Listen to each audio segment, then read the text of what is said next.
Balancing your 5 elements. दोस्तों इस video का यही शीर्षक रहेगा। दोस्तों मैं वास्तु के हिसाब से भी बताऊंगा इसमें आपको, और जन्मपत्री के हिसाब से भी बताऊंगा कि हम कैसे उसको मेजर कर सकते हैं कि हमारा कौन कौन सा एलिमेंट डिस्टर्ब हैगा, और हमारा जो हॉरोस्कोप है उसमें भी मैं उनकी प्लेसमेंट्स आपसे डिस्कस करूंगा। दोस्तों घर के वास्तु की मैं बात करूं तो उसमें हर डायरेक्शन का एक फिक्स्ड साइन है जो कि मैं पहले भी बता चुका हूं, उसको मैं रिपीट नहीं करूंगा। हॉरोस्कोप की बात करें तो जिस प्रकार से हमारा जन्म होता है और मृत्यु तक हम किसी न किसी एलिमेंट को गवर्न कर रहे होते हैंगे।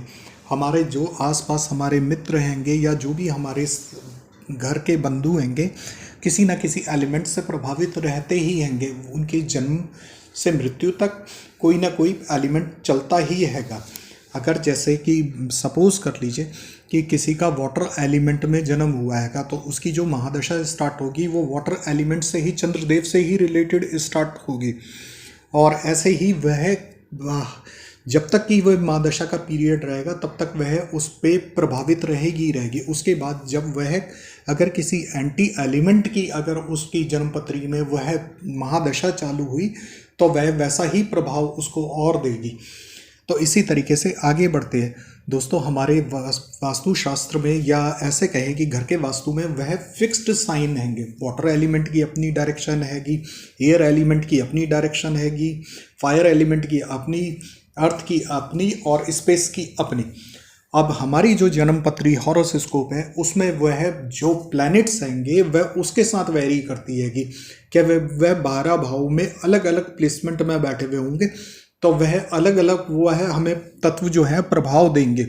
कई बार वह है जब वह फेवरेबल प्लैनेट के, अगर उसके मित्र के प्लैनेट की प्लेसमेंट में बैठे होंगे या उसके ओन हाउस में बैठे होंगे तब वह हमें बेटर रिजल्ट्स देते हैं। उसी प्रकार से अगर वो मेलेफिक प्लैनेट्स के स्पेक्ट में आ जाएं या मेलेफिक हाउसेस में बैठ जाएं तो वैसे वह हमें नकारात्मक रिजल्ट देंगे।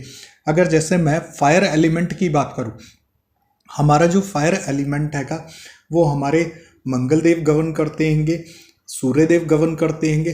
तो उनकी प्लेसमेंट देखी जाती है। अगर वह अग्नि तत्व राशि में बैठे होंगे यानी फायर एलिमेंट रिलेटेड किसी भी हाउस में बैठे होंगे तो वह हमें सकारात्मक ही रिजल्ट्स देंगे। उसके विपरीत अगर वह अर्थ एलिमेंट में बैठे होंगे तो वह विपरीत ही हमें प्रभाव देंगे।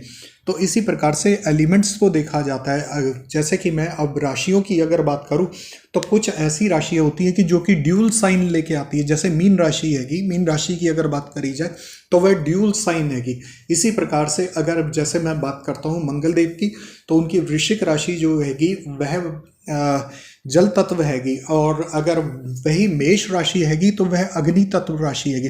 तो दोस्तों ये बहुत ही एक खूबसूरत विधा है क्योंकि हम कैसे अपने तत्वों को बैलेंस करते हैंगे, किस प्रकार से करते हैं। मैंने आपको दोनों तीनों चीज़ों से आपको बताया है कि स्वर विज्ञान के जरिए भी आपको बताने की कोशिश करी है कि दोस्तों थोड़ा समय तो हमें अपने आप को देना पड़ेगा, हमें उस चीज़ को महसूस करने के लिए कि किस प्रकार से वह तत्व काम करते हैंगे। मैंने आपको उनका मेजरमेंट भी बताया था, मैंने उनकी आपको टाइमिंग भी बताई थी। बहुत सी बार हम कोई कार्य करने जाते हैं जिसमें कि हमें उस कार्य में सफलता नहीं मिलती। हम थोड़ी देर बाद अगर वही कार्य करने जाते हैं तब वह हमारा निर्विघ्न थोड़ी देर बाद हो जाता है।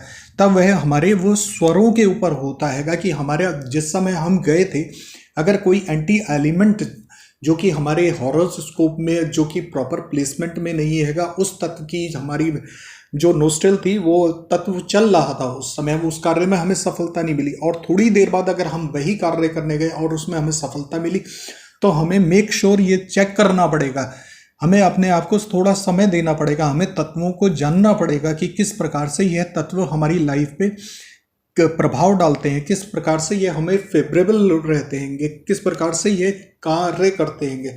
तो ये सब चीज़ें हमें देखनी पड़ेंगी, हमें महसूस करनी पड़ेंगी। तो दोस्तों ये तो अपने आप पे थोड़ा सा इन्वेस्ट भी करना पड़ेगा। अगर मैं बात करूं कि किसी की जन्म पत्री में वाटर एलिमेंट डिस्टर्ब हैगा या मेलेफिक हाउसेस में बैठा हुआ है, वह अगर जल तत्व की अगर प्लेसमेंट में अगर वह कोई कार्य करने जा रहा है उसे सफलता नहीं मिल रही, वहीं अगर वो उसको सूर्य तत्व में जा रहा है और मंगल की पोजीशन उसकी बहुत अच्छी हैगी, तो उसको ये कोशिश करना चाहिए कि जब उसका फायर एलिमेंट एक्टिव हो तब वह उसको जाना चाहिए उस एलिमेंट में। तो दोस्तों ये छोटी छोटी चीज़ें हैं कि जो कि हम बहुत थोड़ा समय दे के भी हम ये चीज़ें सीख सकते हैं।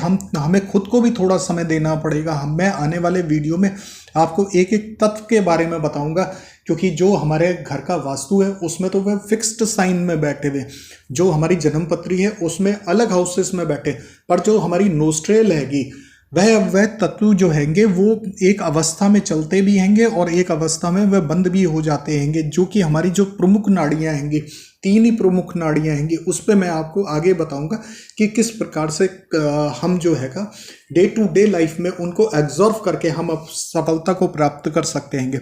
तो दोस्तों यह वीडियो यहीं तक हैगा। अगर ये वीडियो पसंद आया हो तो लाइक कीजिए, शेयर कीजिए, सब्सक्राइब कीजिए।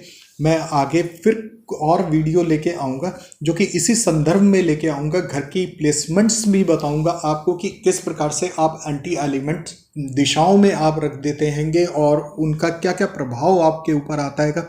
नॉर्थ ईस्ट में क्या प्लेसमेंट होनी चाहिए, नॉर्थ ईस्ट में किस चीज़ की प्लेसमेंट होनी चाहिए, वह सारी चीज़ें मैं बैलेंस स्टेट कैसे करना हैगा उस पर भी आपसे बात करूँगा। हर टॉपिक पे आपसे बात करूँगा।